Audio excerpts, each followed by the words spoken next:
श्री राधा वल्लभ श्री हरिवंश। गुरुदेव भगवान काम क्रोध लोभ मद मत्सर में सबसे पहले किस कामना की शमन करने की बात करते? भगवान श्री कृष्णचंद्र जी ने कहा है कि जो ज्ञानियों का भी परम शत्रु है यह काम है, क्योंकि क्रोध की उत्पत्ति काम से ही होती है।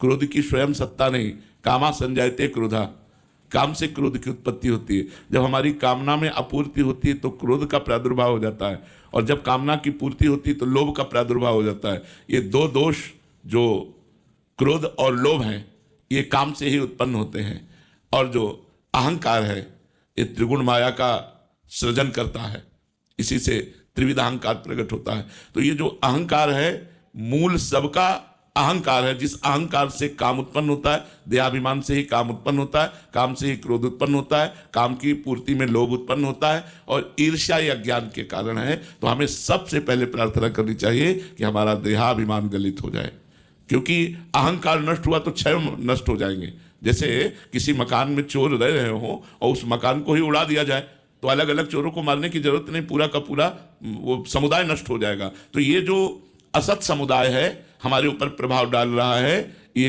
काम क्रोध लोभ मोह मद मत्सर, ये देहाभिमान रूपी घर में रहते हैं। हमारे अंतःकरण में जो मन बुद्धि चित्त और अहंकार है, उस अहंकार पर ये रहते हैं। ये अगर देहाभिमान गलित हो जाए तो सब दोष अपने आप नष्ट हो जाए। इसलिए हमें श्री भगवान से प्रार्थना करनी चाहिए कि हमारा देहाभिमान गलित हो जाए।